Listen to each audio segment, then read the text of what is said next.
అందరికీ నమస్కారం, శుభోదయం. ఈరోజు ప్రధాన దినపత్రికలను వార్తలుగా విశ్లేషించినట్లయితే, ముందుగా ఈనాడు దినపత్రిక తీసుకున్నట్లయితే, తదుపరి సిజేఐగా జస్టిస్ బిఆర్ గవాయ్ సిఫారసు చేసిన ప్రస్తుత ప్రధాన న్యాయమూర్తి జస్టిస్ సంజీవ్ ఖన్నా మే 14న బాధ్యతల స్వీకరణ. ప్రస్తుత ప్రధాన న్యాయమూర్తిగా ఉన్నటువంటి సంజీవ్ ఖన్నా మే 13వ తేదీతో పదవీ విరమణ చేయబోతున్నారు. సాంప్రదాయబద్ధంగా తదుపరి అత్యంత సీనియర్ న్యాయమూర్తి అయినటువంటి ఈ జస్టిస్ బిఆర్ గవాయ్ని తదుపరి సీజేగా సిఫారసు చేయటం జరిగింది.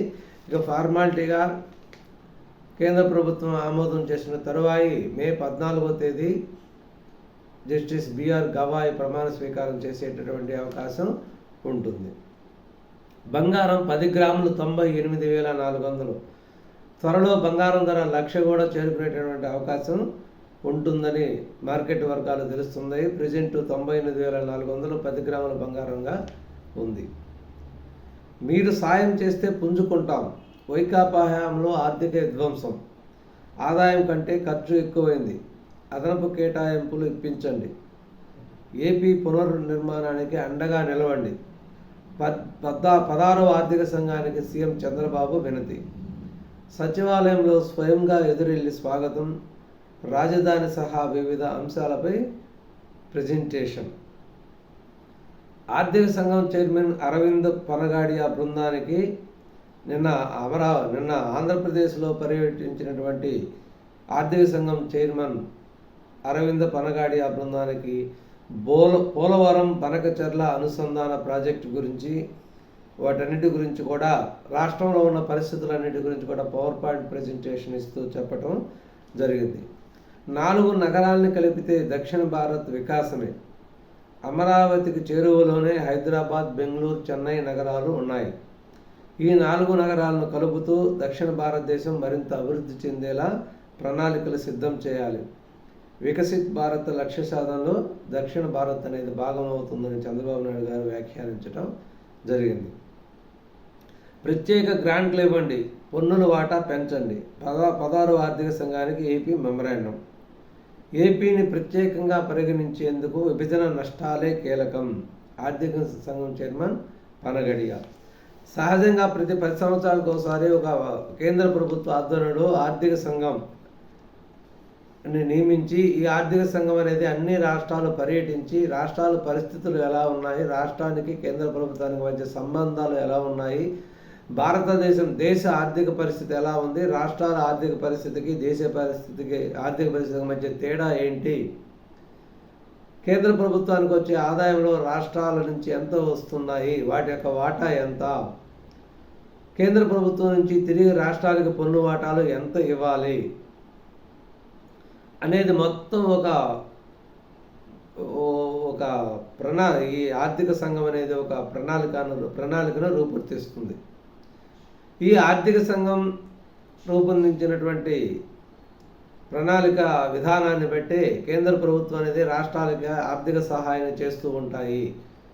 వచ్చేటటువంటి పన్నుల వాటాల్లో రాష్ట్రాలకి ఎంత ఇవ్వాలి, రాష్ట్రాలు అభివృద్ధి చెందాలంటే ఏం సహాయం చేయాలి కేంద్ర ప్రభుత్వం, రాష్ట్రాలకు కేంద్ర ప్రభుత్వం నిధులు ఏ విధంగా ఇవ్వాలి అనే వీటన్నిటి గురించి ఆంధ్రప్రదేశ్ యొక్క ఆర్థిక వ్యవస్థ స్వభావాన్ని సమగ్రంగా తయారు చేసే ఒక విధానాన్ని ఒక ఆర్థిక సంఘం అంటారు. ఇది ప్రతి 10 సంవత్సరాలకు ఒకసారి కూడా ఆర్థిక సంఘాన్ని ఏర్పరుస్తూ ఉంటారు. ప్రస్తుతం ఆర్థిక సంఘం చైర్మన్గా అరవింద్ పనగాడియా ఉన్నారు. ఈ అరవింద్ పనగాడియా గారు ఇందువరకు నీతి ఆయోగ్ చైర్మన్గా కూడా పనిచేయడం జరిగింది. ఆంధ్రప్రదేశ్ గురించి సమగ్ర అవగాహన ఉన్నటువంటి వ్యక్తి. చంద్రబాబు నాయుడుకి ఇద్దరికి కూడా మంచి సంబంధాలు ఉన్నాయి. ఇద్దరు కలిసి కరోనా పరిస్థితుల్లో నీతి ఆయోగ్లో పనిచేయడం కూడా జరిగింది. ఇంతకుముందు 2014-15కు ముందు మనకు ప్రణాళిక సంఘం ఉండేది. ఆ ప్రణాళిక సంఘాన్ని రద్దు చేసి తర్వాత నీతి ఆయోగ్ అనే ఒక విధానాన్ని తెచ్చారనమాట. సరే, ఎట్టకేలకు ఈ ఆర్థిక సంఘ పర్యటనను ఆంధ్రప్రదేశ్ ప్రభుత్వం దిగ్విజయంగా సద్వినియోగం చేసుకున్నది.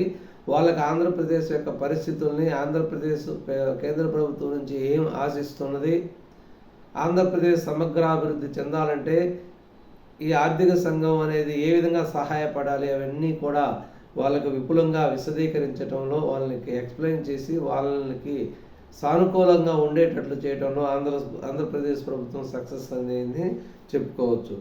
ఈ ఏపీని మనం ప్రత్యేకంగా పరిగణించాలంటే విభజన నష్టాలే కీలకమని ఆర్థిక సంఘం చైర్మన్ పనగాడియా కూడా వ్యాఖ్యానించాడంటే అందులో అంతో ఇంతో దీనికి సానుకూలంగా ఉన్నట్టే పరిస్థితి.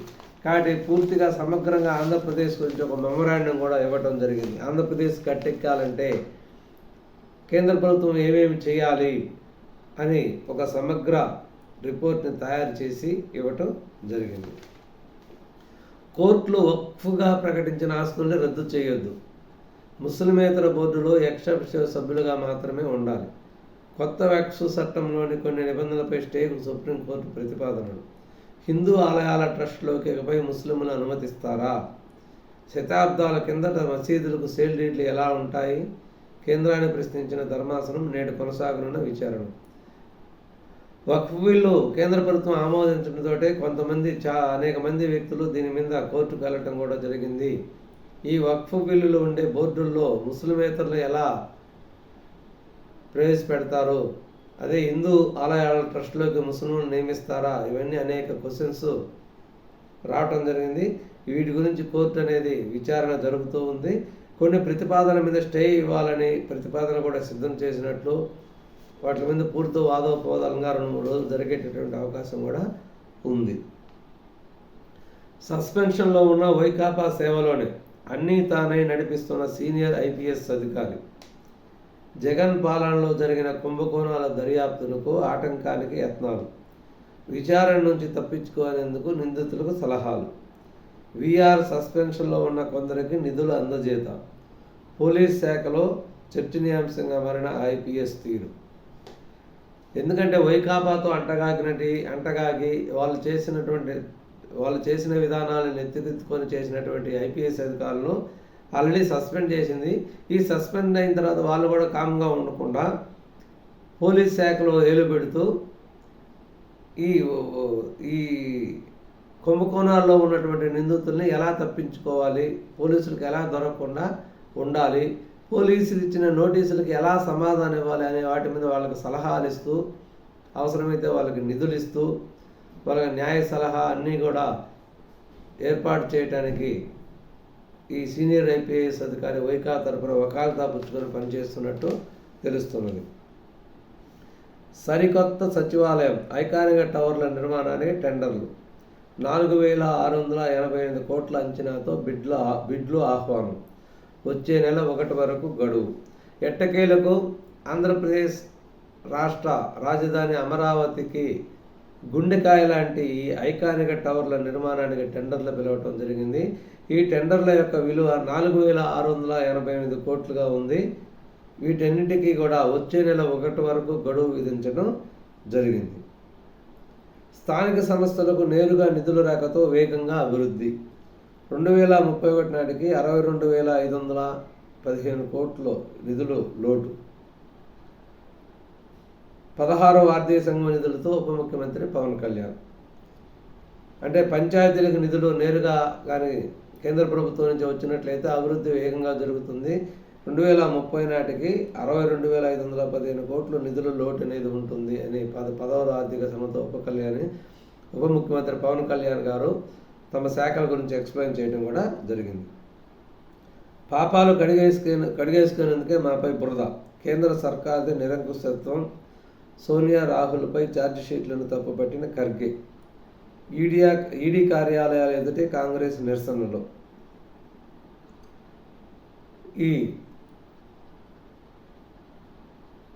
కేంద్ర సర్కార్ అనేది ఈడీ కేసులలో రాహుల్ గాంధీ నేషనల్ హెరాల్డ్ కేసులో రాహుల్ గాంధీ సోనియా పేర్లు చేర్చిన విధానాన్ని కాంగ్రెస్ పార్టీ తప్పుపడుతుంది. ఈరోజు అన్నీ కూడా దేశమంతటా కూడా కాంగ్రెస్ పార్టీ నిరసన కార్యక్రమాలు చేస్తుంది. ఈడీ కార్యాలయాల ఎదుట కూడా కాంగ్రెస్ నిరసన కార్యక్రమాలను కొనసాగిస్తుందని తెలుస్తున్నది. డిఎస్సి దరఖాస్తు సమయంలోనే యాజమాన్య ఐచ్ఛికాల స్వీకరణ. విద్యార్హత ధ్రువపత్రాల అప్లోడ్ అప్పుడే 2 విభాగాలుగా దరఖాస్తు స్వీకరణ ప్రక్రియ.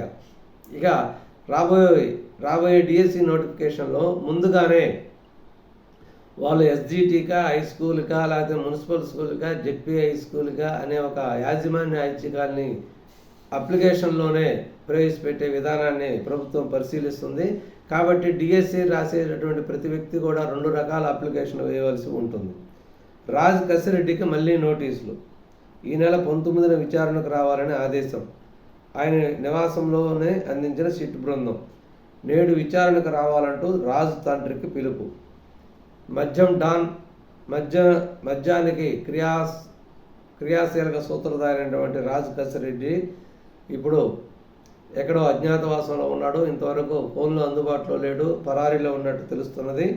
మళ్ళీ తిరిగి 19న విచారణకు రావాలని సిట్ బృందం మరొక నోటీసు కూడా జారీ చేసినట్టు తెలుస్తుంది.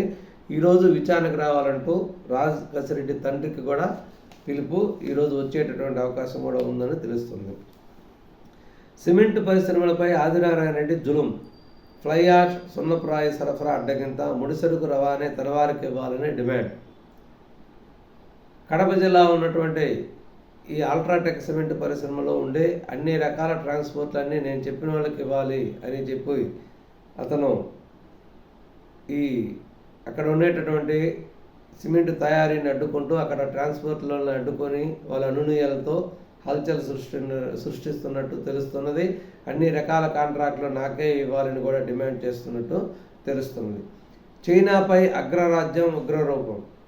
245% సుంకాల పెంపు, బోయింగ్ విమానాల ఆర్డర్ల తిరస్కరణ, అరుదైన ఖనిజాల ఎగుమతి నిలిపివేతకు ప్రతీకారం. ఎట్టకేలకు చైనా కూడా అగ్రరాజ్యంపై ఉక్కుపాదం మోపుతుంది. చైనా నుంచి అంటే అమెరికా నుంచి కొనుగోలు చేసే బోయింగ్ విమానాల ఆర్డర్లన్నీ కూడా పూర్తిగా ఆపేశారు. అదేవిధంగా చైనా నుంచి అమెరికాకి ఎగుమతి అయ్యే అరుదైన ఖనిజాల ఎగుమతిని కూడా పూర్తిగా నిలిపివేసి ప్రతీకార చర్యలకు పూనుకున్నట్టు తెలిపారు.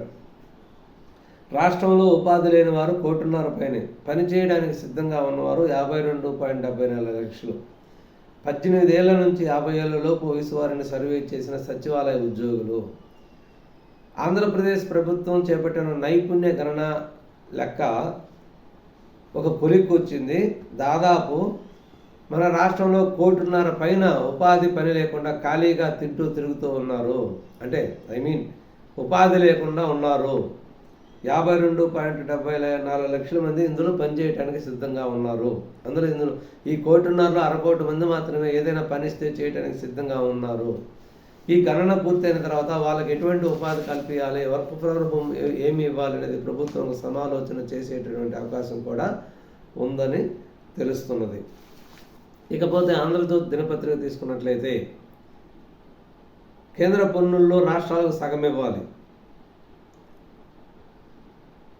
16వ ఆర్థిక సంఘంతో ముఖ్యమంత్రి చంద్రబాబు నాయుడు. మిథున్ రెడ్డికి సిట్ పిలుపు. రేపు విచారణకు రావాలని నోటీసు. మద్యం స్కామ్లో సిట్ స్పీడు.